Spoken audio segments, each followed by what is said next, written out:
I'm so surprised because my time is the last of this session. Uh, I'm talking about the Hindfoot endoscopy for the trigonum syndrome. Trigonum syndrome, the term of trigonum syndrome, hereafter OTS, is synonymous for posterior ankle impingement syndrome, characterized by posterior ankle pain in first plantar flexion, and it is regarded difficult for diagnosis for its etiology, especially in FHL tenosynovitis, flexor hallucis longus. There are several etiologies of trigonum syndrome as shown in this slide. Among them, FHL tendon runs in the sulcus of the posterior process of the talus. Therefore, FHL tenosynovitis frequently coexists with osteotrigonum. This slide shows the pharma diagnostic tools to clarify the etiologies of osteotrigonum syndrome. These tools are useful to clarify the etiologies of OTS to some extent, but some cases show false positive, especially in flexor hallucis longus tendon tenosynovitis. Recently, hindfoot endoscopy has developed as a modern diagnostic tool for OTS. It gives excellent access to the posterior ankle compartment and makes it possible to treat the pathologic region simultaneously. The purpose of this study is to investigate the diagnostic and clinical results with hindfoot endoscopy in cases of OTS and to clarify the efficacy of the hindfoot endoscopy for diagnosis and treatment of OTS. Between 2005 and 2008, 51 patients of OTS have visited our office, and they are treated conservatively. 15 patients who still felt pain in their posterior ankle after conservative treatment were included in this study.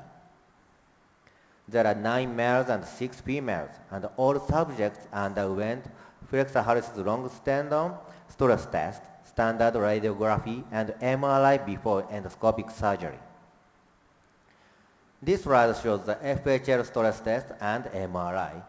In FHL stress test, if the patient feels pain or crepitus, we regarded it as positive. And in MRI, a focal area, the red arrow shows the focal area of high signal intensity in T2 weighted image around the FHL tendon were regarded as abnormal.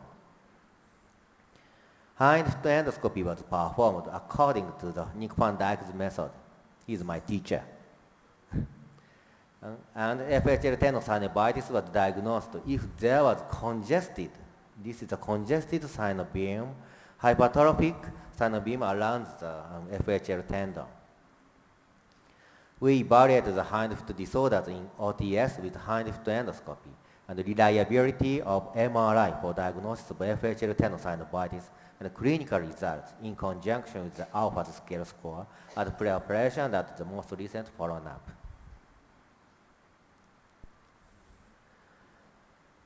In assessment of the hindfoot disorders, there are 9 cases of osteotrigonum and 5 cases of large posterior talar process and 2 cases of synovial chondromatosis.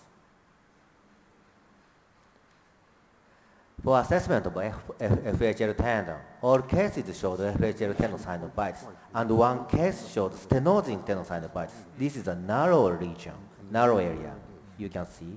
Tenosynovitis and FHL stress test was accurately reflected it. Regarding the reliability of MRI for diagnosis of FHL tenosynovitis, all cases showed a focal area of high signal intensity into weighted image around the FHL tendon. But 4 cases, among them 19%, didn't show a tenosynovitis in hindfoot endoscopy, so these patients are the false positive cases. The alpha score was significantly improved, and they were returned to the sports activity for mean 66.3 weeks. There are several merits of hindfoot endoscopy for diagnosis and treatment of osteotrigonum syndrome.